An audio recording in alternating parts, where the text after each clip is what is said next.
We completely in the middle. Pac is in the middle, Nas is in the middle. We are completely surrounded by Queensbridge. That big shit. Calm down, calm down. So Jungle said, what? Calm down? Shoot this nigga. When you think about Tupac and his rap beefs, you automatically go straight to Biggie. It was a highlight of hip-hop in the 90s. Not everyone knows that Pac was also trading blows with Nas, the Queensbridge MC responsible for that 96 banger, If I Ruled the World featuring Lauryn Hill. And check this out, at one point, Tupac and Nas actually came face to face. It was a serious showdown that could have gone real bad. So what really happened when these titans faced each other? We're gonna give you some hot tea from the past and relive this epic tale. East versus West.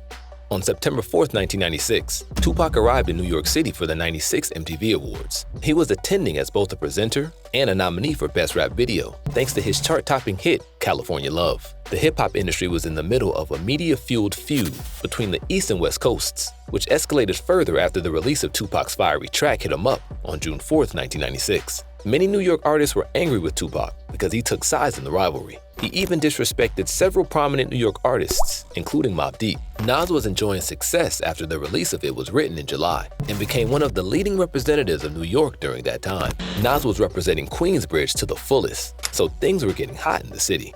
Ride or die. That all these people talking about an East Coast, West Coast war, they like the Judas was to Jesus. Change, they here to cause confusion. All these weak rappers, Nas, all these suckers, they battling off of East and West like this is a game. Returning to New York for the first time since dropping Hit 'Em Up, Tupac's team was vigilant due to his past shooting incident. While Suge Knight ensured that all his artists had personal security, Tupac decided against it in August. Instead, he asked two of his outlaw members, Napoleon and Hussein Fatal, to recruit some of their associates from New York City to beef up their protection. The group arrived at the hotel in a large convoy, though they couldn't all attend the award show. This was the night Tupac generously gifted Fatal a Death Row chain and a Rolex. Later, they picked up Snoop, who had just beat his murder case and was ready to make more waves in hip-hop. The Death Row crew headed to the award show, where Tupac and Snoop, the shining stars of Death Row Records, made their presence felt. Tupac was undoubtedly one of the biggest artists in music at that time, not just in rap, but across the whole industry. He had two #1 albums, Against the World and All Eyes on Me, but he was also starring in movies by this time, with offers pouring in. He even had a shot at playing Jedi Master Mace Windu in an upcoming Star Wars film. That kind of fame made him the most sought-after artist around. The Face-Off. So we're just waiting for Pac to come out. So when Pac come out, somewhere, somehow, one of the niggas accidentally bumped into Pac. So Pac was like, yo, motherfucker, when you see me, you get on the other side. At the award show, Tupac bumps into someone in Nas's crew by accident, and then Tupac is like, yo, when you see me, move to the other side. And the other dude says, my bad, Pac, my bad. The drama starts that night when the guy that bumped into Tupac gets back to his crew. They started beefing with some other guys, and things get heated real quick. Luckily, the Death Row security steps in, and everyone heads inside for the award show. Today, every young black male needs to be physically inclined and military-minded. MTV's got a spot for the entourage to chill with food and drinks, while the celebs either watch the show or get ready backstage. Tupac was there to present an award with Snoop for the Best Hard Rock Video. Nas rolls in with his crew a little later, and they're both getting ready backstage for their parts. Tupac and Nas cross paths, and Nas gives him a nod like, do your thing. Tupac was also like, you too, man. Meanwhile, Nas's bro Jungle was hanging at the bar, and he starts chatting it up with this fine lady who says she's with Death Row, and she's waiting for them. He playfully said, I'll snatch one of their chains if I see him. Security from Death Row then showed up to take her to their section. Jungle tried to act tough, saying, Mobb Deep's in the house. I'll take a Death Row chain off your neck. It's Queensbridge. Thankfully, they all went their separate ways and the show went on. Tupac and Snoop presented the award for Best Hard Rock Video, won by Metallica for Until It Sleeps. Y'all know we down with this rock thing, 9-6 flavor Death Row. But who knew it would last, this West Side style? But we gonna keep it real, peace in 9-6.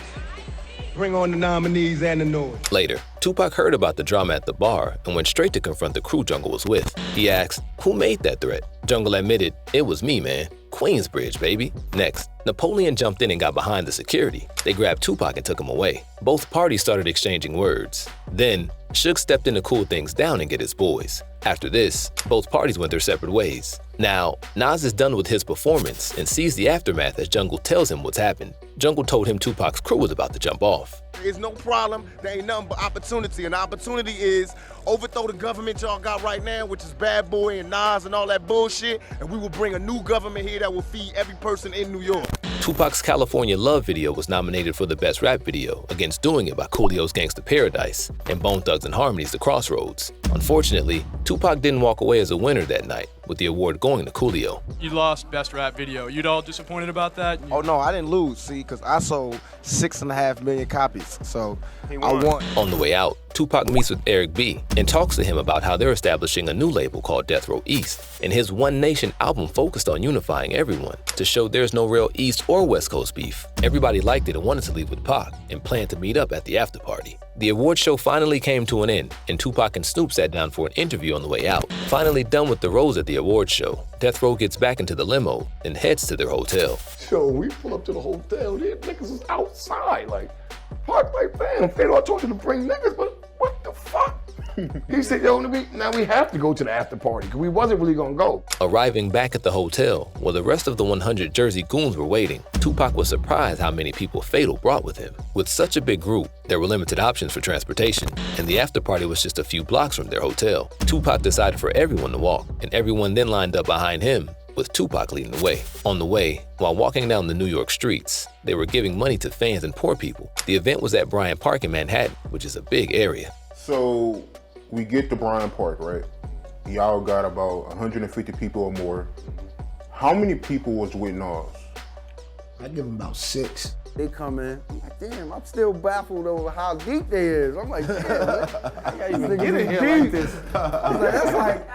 It's like 6 of us, that's like 5 niggas apiece. Like, we gotta fight 5 niggas apiece. Queensbridge was hyped up and ready to confront Tupac and Death Row about any beef. Still, at the entrance, Tupac with his army was stopped for an interview. After the interview, they headed further into the park, now mixed with a bunch of local New York rappers, including Harry B., who was representing Queensbridge as well. He warned Tupac that Nas was deep with a bunch of goons, and that they needed to meet together to talk it out and cool off the tension on both sides, saying Nas is a good cat and it would be good for hip-hop if they could get together. Now everyone is at the party vibing out, the music is playing, and everyone's drinking and having a good time, until Nas's song, If I Ruled the World featuring Lauryn Hill starts blasting on the speakers. Tupac started dancing to it, reciting the lyrics and throwing up the West Side. All of a sudden, Nas's crew spots Tupac. The only problem was Tupac didn't bother to check if his people were with him, while Nas had all of his Queensbridge entourage behind him, and they quickly surrounded him.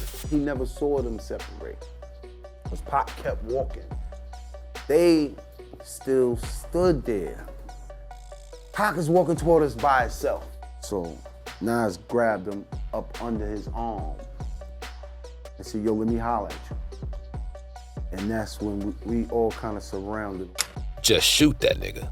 Tupac is arguing back and forth with them, and with everyone screaming and shouting, no one could be heard. Death Row East noticed Tupac was surrounded and quickly made their way in. Though Nas was still outnumbered, they were strapped, ready to go to war with an intense standoff, with each side waiting for a sign from Pac or Nas to set it off. Amidst both armies, Tupac and Nas faced off. Nas asked Pac why he dissed Mobb Deep. He also asked about the time he aimed one at him too. Tupac replied, "You guys were dissing me at your shows in Atlanta and Chicago." Nas tried to calm him down, saying it wasn't even a real beef. In short, Tupac explained how he had to represent the West to the fullest extent. Most of his enemies were from the East Coast, and they had already picked their side, so he was just doing the same.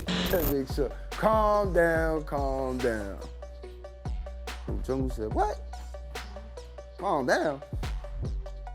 Shoot this nigga. He like, yo, shoot him, shoot him. If you don't shoot him, I'm gonna punch you in your face. If you don't shoot him, I'm gonna punch you in your face. So he barking.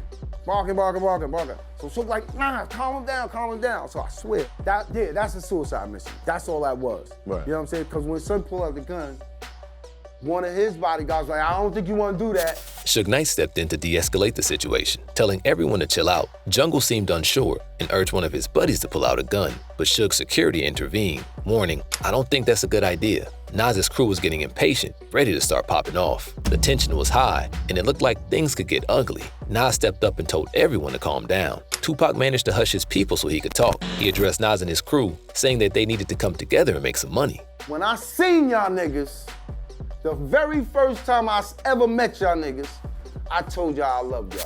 He didn't know who to trust. Finally, Tupac and Nas slapped hands. They both agreed to squash their beef and make some money together. With peace made, everyone started to ease up and get back into the party. But before they went their separate ways, Tupac stopped and said to Nas and his crew, "Hey, when you hear things about me after this, just remember, I love y'all." He said, when y'all leave here, y'all gonna hear a lot of shit.